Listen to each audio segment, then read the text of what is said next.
시사설전에 다시 오신 여러분 환영합니다. 저는 손석희입니다. 여러분, 레이더 탐지를 피하려는 러시아의 유령 군용 수송기가 민간 항공에 완전히 폐쇄된 어두운 공역을 통해 테헤란과 모스크바 사이를 조용히 날고 있다. 이런 장면은 평시라면 터무니없게 들리겠지만 권위주의 정치는 터무니없음을 일상적 절차로 바꾸는데 유난히 능하다. 바로 아래 이란 땅에서는 모든 것이 무너져 내리고 있다. 미국과 이스라엘 전투기들이 하늘을 찢고 있다. 군사기지와 정유시설, 혁명수비대 본부가 화염에 휩싸여 불타고 있다. 하늘이 무너지기 시작하면 영원한 저항을 외치던 구호는 순식간에 극적인 배경음악을 잃어버린다. 테헤란에는 역사상 가장 큰 공포가 지배하고 있다. 이제 보강된 지하 터널도 핵 벙커도 더는 안전하지 않기 때문이다.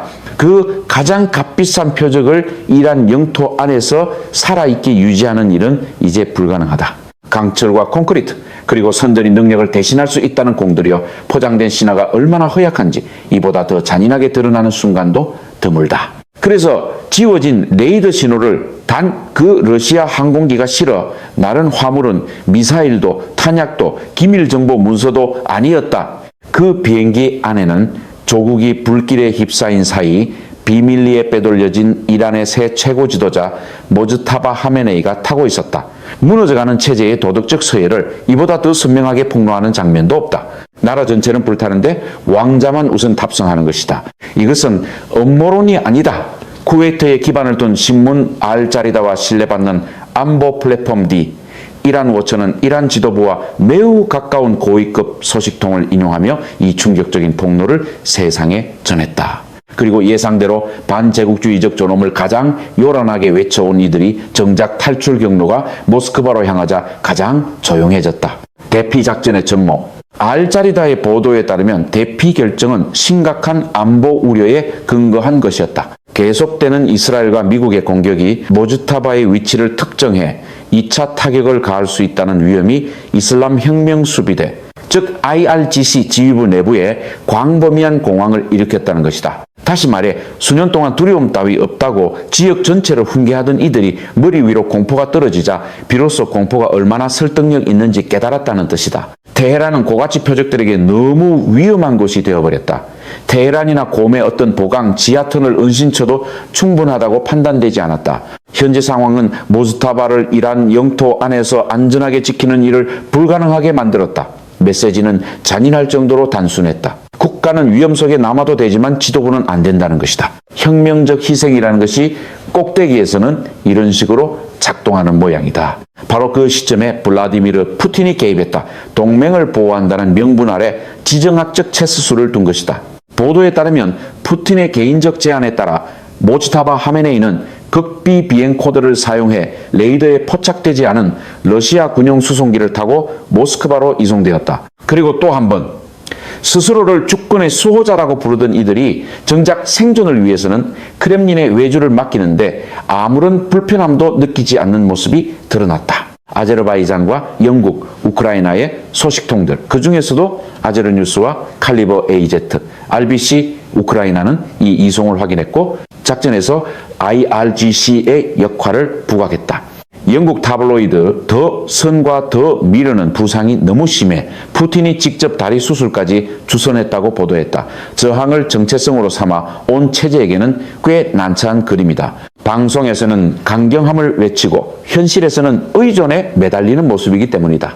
전쟁 시작 이후 민간 항공편이 완전히 중단되었다는 비행 추적 자료는 군용 수송기 시나리오의 물리적 근거를 더 강하게 뒷받침한다. 그러나 이란 당국은 늘 그렇듯 외교적 반사신경을 발동해 이를 정면으로 부인하거나 지도자의 행방을 밝히기보다 안전하고 무사하다 같은 모호한 표현으로 얼버무리려 한다. 권위주의 체제가 통제력을 잃기 시작하면은 마지막까지 남아있는 자원 하나에 매달리기 마련인데 그 자원이란 대개 안개와 모호함 그리고 연습된 반문장들이다. 그러나 이 전쟁의 안개 속에서도 한 가지 분명한 그림이 드러난다. 이란 체제의 최고 인물은 국민이 가장 그를 필요로 하는 순간에 지휘센터에 없다. 그리고 그 부분만큼은 어떤 국가 선전의 화장술로도 수정할 수 없다. 모즈타바의 부재는 이란 국가 구조 안에 거대한 공백을 만들어낸다. 그는 아버지의 죽음 뒤 급히 소집된 전문가 회의에서 최고 지도자로 선포되었다. 그러나 이 임명 자체는 이미 논란투성이었다. 무주타바는 군 경력도 정치 경력도 없었다. IRGC와 성직자 집단 안에서 그의 영향력은 아버지의 그림자에 불과했다. 그는 의심의 여지 없는 지도자라기보다 비상한 의식으로 급히 포장된 상속 패키지에 더 가까워 보였다. 그리고 이제 자리에 앉기도 전에 사라진 지도자는 정통성의 위기에 물리적 부재라는 위기를 더 씌웠다. 원래도 불안정하던 왕관이 그와 함께 사라졌으니 그것은 결코 체제를 안정시키는 몸짓이 아니다. 실질적 결과를 생각해보자. 지금 누가 이란의 전쟁 관리를 책임지고 있는가? 누가 작전 결정을 내리고 있는가? IRGC 지휘관 다수는 이미 사망했거나 숨어있다. 앞서 분석했듯 장성들은 병원으로 피신했다. 포위된 질서는 거리에서 붕괴했다. 지휘체계는 무너졌다. 그리고 이 모든 혼란의 중심에 있어야 할 최고 지도자는 모스크바의 병상에 있거나 세상과 단절된 벙커 안에 있다. 지역 전체의 축을 지휘한다고 자랑하던 체제가 이제는 하루 오후조차 일관되게 통제하지 못하는 것처럼 보인다. 이제 최고 지도자마저 실종된 상태다. 대리 세력 네트워크는 머리를 잃은 구조물이 되었다. 이 사태가 현장에서 미치는 영향은 매우 구체적이다. 이라크에서 PMF 민병대가 모술과 바그다드에서 A-10 공격에 짓눌리고 있는데도 테헤란에서는 아무런 지원이나 지침이 오지 않는다. 예멘의 후티는 호르무즈 해협 공격을 계속하고 있지만 조정체계는 깨졌다. 공격은 흩어져 있고 표적 선정은 무작위적이다. 헤즈볼라는 이스라엘을 상대로 큰 손실을 입고 있지만 그 전략을 설정해야 할 인물이 2월 28일 이후 사라졌기 때문에 테헤란의 전쟁 전략 속에서 자기 역할이 무엇인지도 알지 못한다. 규율 잡힌 저항이라는 신화도 여기서 끝이다. 중심을 제거하자. 남은 것은 축이라기보다 무장한 혼란의 더미에 가깝다. 원래 이란의 대리 세력 네트워크는 테헤란의 중앙지휘와 동기화된 오케스트라처럼 작동한다. 그러나 알안 오케스트라는 있는데 지휘자가 없다. 모든 악기가 제멋대로 연주하고 있다. 그 결과 들려오는 소리는 교향곡이 아니다. 불협화음이다. 그리고 어딘가의 친베이징 진영에서는 여전히 이것을 전략적 조율이라고 부를 사람도 있을 것이다. 혼란의 이념 화장을 한 표현치고는 꽤 우아한 말이다. 이 전례 없는 혼란과 권력 공백 그리고 이란 내부의 지도력 약화는 수년 동안 기회를 기다려온 반체제 세력에게 전략적 전환점을 만들어주고 있다. 지도자의 실종이 만들어낸 불확실성의 안개는 국가기구를 마비시킬 뿐 아니라 대안적 정치 인물들의 용기와 영향력까지 키워주고 있다. 위쪽의 공포가 눈에 보이기 시작하면 아래쪽의 용기는 갑자기 불가능한 것이 아니게 된다. 이 상황이 가장 뚜렷하게 드러나는 장면은 이란의 망명 왕세자 네자 팔라비의 선제적 움직임이다. 미국의 CBS 뉴스와 권위 있는 프로그램 60 Minutes와의 인터뷰에서 팔라비는 이 사태가 단순한 군사작전을 넘어선다고 평가하며 하메네이의 부재와 체제가 드러낸 무기력을 이것이 우리의 기회라는 증거로 묘사했다.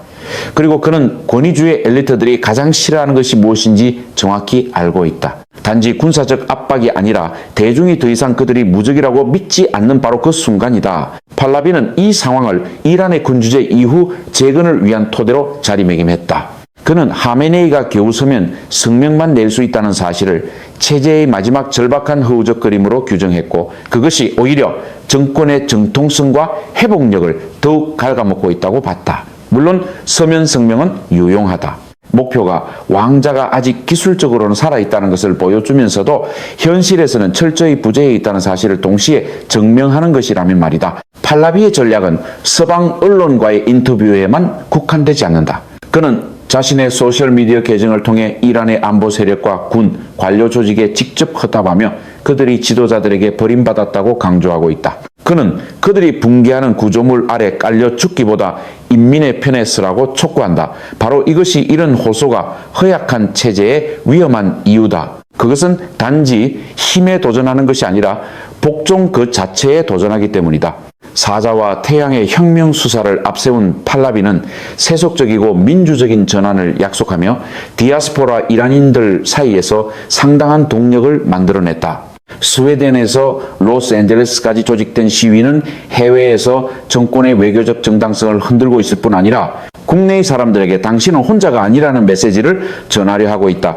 그리고 그 메시지는 지배 엘리트들의 행동이 이미 그 사실을 확인해 준 뒤이기에 더욱 강하게 꽂힌다. 그러나 팔라비 분석에서 가장 눈에 띄는 부분은 체제 해부학에 대한 그의 진단이다. 이 체제의 DNA는 위기 속에서 국가 이익을 지키도록 코딩되어 있지 않다. 오히려 어떤 대가를 치르더라도 체제 엘리트와 과두 구조의 생존을 보장하도록 프로그램되어 있다. 그리고 이 진단은 문명과 존엄, 다극세계의 영광을 끝없이 말하다가도 정작 대피 명단이 인쇄되는 순간 돌변하는 많은 권위주의의 동조 세력에게도 그대로 들어맞는다. 독재 체제가 흔들릴 때 꼭대기에 있는 자들은 언제나 자기 안전을 보장할 탈출 전략부터 마련한다. 테헤란이 불타고 군대가 해체되는 와중에 모즈타바 하메네이가 러시아의 호화 군용기에 올라 모스크바로 날아갔다는 주장은 바로 이 DNA의 완벽한 현현이다. 미사일이 떨어지기 시작하면 혁명적 강경함이 VIP 물류로 얼마나 빨리 녹아내리는지 참으로 놀라운 일이다. 아래쪽의 졸개들, 배고픔과 갈증, 경제 위기에 지친 인민과 전선으로 내몰린 비무장 병사들, 위쪽의 엘리트들, 장군들, 그리고 무엇보다 최고 지도자까지 모두가 탈출로를 찾고 있다. 아래 계층에게 주어지는 것은 희생이고 위 계층에게 주어지는 것은 비상 탈출 계획이다. 이것이야말로 그들이 말하는 저항의 진짜 계급 구조인 듯하다. 팔라비는 이 상황을 체제가 통치 능력을 잃고 단지 생존 반사 신경만 남은 상태로 전락했다는 증거로 제시한다. 이란 국민이 외부 세력의 폭탄보다도 정권의 잔혹한 학살과 일월의 내부 탄압을 더 두려워한다는 사실은 이 균열을 더욱 가속화하고 있다.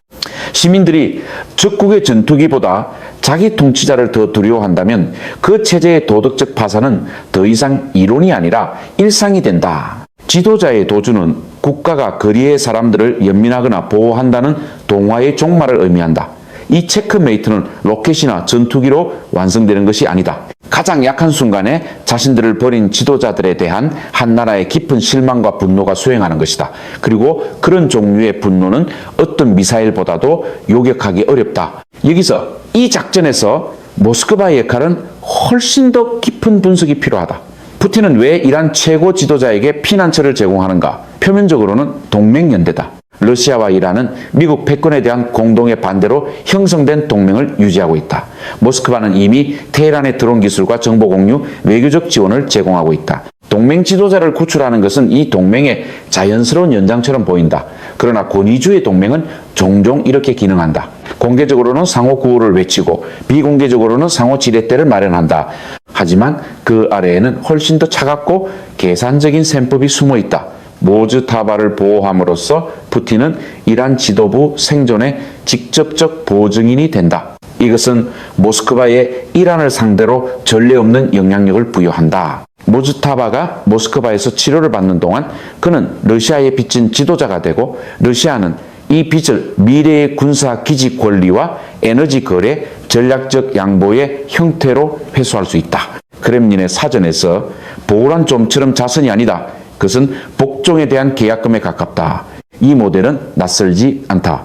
2020년 벨라루스에서 시위가 터졌을 때 푸틴은 수십억 달러의 대출과 경찰 지원을 통해 루카녜코를 권좌에 붙들어 두었다. 결과는 명확하다. 루카녜코는 이제 크렘린의 꼭두각시다. 2022년 러시아는 벨라루스 영토를 이용해 우크라이나를 침공했다. 바로 이런 패턴이야말로 모든 자칭 주권주의 정권이 너무 크게 말하고 싶어하지 않는 부분이다. 시리아에서는 아사드 정권이 수년 동안 러시아의 군사 지원 덕분에 살아남았다. 그 대가로 러시아는 타르투스 해군기지와 흐메이민 공군기지를 확보했다. 모즈타바의 모스크바 체류도 같은 패턴을 따른다. 푸틴은 동맹을 구하고 있지만 그 대가는 혹독할 것이다. 형제애라는 언어로 포장된 구조 비행일지라도 청구선은 결국 도착한다. 이란은 이미 의존하고 있던 러시아에 더욱 깊이 종속되고 있다. 그리고 크렘린은 이란 붕괴의 킹메이커 역할을 떠안고 있다. 그래서 선전가들이 저항과 독립을 떠들어도 실제 정치 구조는 점점 더 하청 생존 체제처럼 보이기 시작한다. 하지만 여기에는 아이러니가 있다. 러시아가 수년 동안 이란에 팔아온 방공체계 S-300과 토르체계, 판치르는 오퍼레이션 에픽 퓨리 동안 완전히 실패했다. 그들은 카르그섬 상공의 비조차 감지하지 못했다. 3,000개가 넘는 표적이 타격되는 동안 러시아산 방공망은 미국 항공기 단 한 대도 제대로 요격하지 못했다. 이 모든 구조의 잔혹한 희극이 바로 여기에 있다.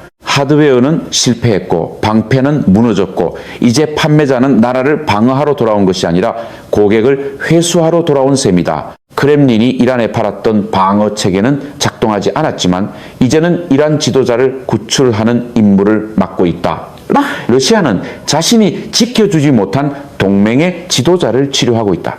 이것은 전략적 동반자 관계라기보다 무너지는 구조물을 정리하는 마무리 작업에 더 가깝다. 일부 친베이징 논객들은 이것을 전략적 심도라고 포장하려 할지도 모른다. 하지만 실제 모습은 의전만 더 쉬운 전략적 굴욕에 훨씬 더 가깝다. 더 넓은 관점에서 보면 모주타바의 모스크바 체류는 국제 외교도 복잡하게 만들고 있다. 미국의 트럼프 대통령이 러시아에 대한 일부 제재를 완화하는 동안 모스크바가 이란 지도부를 직접 보호하는 행위는 워싱턴 안에서 국내 정치적 반발을 일으킬 수 있다. 무너져가는 동맹을 숨겨주는 행위는 사후에 아무리 외교적 표현을 덧칠해도 결코 미묘한 행동이 아니기 때문이다. 반면 잠재적인 카스피해 정상회의에서 푸틴이 모주타바와 회동하게 된다면 그는 이란의 미래에 대한 자신의 영향력을 굳힐 수 있고 이는 사실상 이란을 러시아의 후견 아래 두는 결과로 이어질 것이다. 그리고 후견이 시작되면 주권은 대개 현실로 남는 것이 아니라 연설문 속 표현으로만 살아남는다. 이란은 이미 러시아에 드론을 공급하고 있었고 러시아는 이란의 정보와 외교적 보호를 제공하고 있었다. 이제 여기에 지도자 피난처까지 더해졌다. 의존의 층이 하나 더 쌓일 때마다 이란의 주권은 조금씩 더 마모된다. 그리고 어느 순간 이 관계는 동맹에서 벨라루스식 속국화로 넘어간다. 바로 이것이 반서방 합창대가 끝내 제대로 설명하지 못하는 부분이다. 그들은 의존을 요란하게 비난하지만 그 의존이 비서방 제복을 입고 나타나면 갑자기 조용해진다. 마무리하자면 물론 이런 보도들을 둘러싼 의문은 존재한다. 알자리다는 이란 문제에 관해 선정적인 보도로 알려진 매체다. 페제시키안 대통령 측 인사들을 포함한 이란 당국은 모주타바가 안전하고 무사하다고 주장한다. 반면 이스라엘 측 소식통은 모주타바가 이란 내 보강 벙커에서 회복 중이라고 말한다. 따라서 신중함은 분명 필요하다. 그러나 신중함이 이미 발생한 핵심적 정치 손상까지 지워버리지는 못한다. 전쟁의 안개는 진실을 가려낸다. 그러나 한 가지는 분명하다. 모즈타바 하메네이는 2월 28일 이후 공개 석상에 나타나지 않았다. 최고 지도자에게 이것은 전례 없는 부재다. 그리고 그가 모스크바에 있던 벙커에 있던 이 부재가 보내는 메시지는 같다. 체제의 조타실에 있어야 할 남자는 자기 국민과 함께 있지 않다. 한번 도망치거나 숨어있는 모습으로 목격된 권력은 다시는 완전히 신성해 보일 수 없다. 궁극적으로 배의 운명을 결정하는 것은 폭풍의 강도가 아니라 그 폭풍 속에서 선장이 어떤 자세를 취하느냐이다. 선장이 함교에 남아 직접 명령을 내리고 위험을 정면으로 마주하면 승무원은 싸운다. 그러나 폭풍이 몰아치자마자 선장이 구명보트에 올라 달아난다면 그 배의 침몰은 시간 문제일 뿐이다. 어떤 연설문 작성자도 그 이미지를 구해낼 수 없다. 어떤 선전 부서도 그것을 완전히 다시 칠할 수는 없다. 주장이 사실이라면 모즈타바 하메네이는 전쟁 첫날 밤 부상을 입었고 그 직후 자기 국민을 버렸다. 그는 국민을 어둠 속과 폭격 아래 남겨둔 채 모스크바의 보호 아래로 피신했다. 그것은 포화 속 리더십의 이야기가 아닐 것이다. 그것은 공황 속 위계의 이야기일 것이다. 2월 28일 이후의 침묵, 끊어진 지휘체계, 제멋대로 움직이는 대리 세력들, 그리고 푸틴에게 인질처럼 붙잡힌 주권은 이 버림의 쓰라린 대가다. 그리고 일단 한 체제가 최고 지도자의 생존조차 외주화하기 시작하면은 그 체제가 말해온 역사적 운명이라는 주장도 교리라기보다 지친 연극처럼 들리기 시작한다. 역사를 통틀어 전선에서 자기 국민을 버리고 도망친 지도자가 강한 권력으로 돌아온 사례는 없다. 47년 된 이 체제는 균열을 드러내고 있다. 그리고 그 붕괴의 중심에 놓인 것은 폭탄이 아니라 지도자의 부재다. 테헤란에서 들려오는 그 깊은 침묵은 사실상 붕괴의 가장 귀를 찢는 비명이다. 결국 무너지는 체제는 오직 외부의 공격으로만 파괴되는 것이 아니다. 아주 자주 그 체제는 스스로의 공허함을 직접 드러내며 무너진다. 오늘 저희 프로그램은 여기에서 잠시 마무리하겠습니다. 저희는 언제나 여러분의 댓글과 소중한 의견을 기다리고 있습니다. 안녕히 계십시오. 다음에 다시 뵙겠습니다.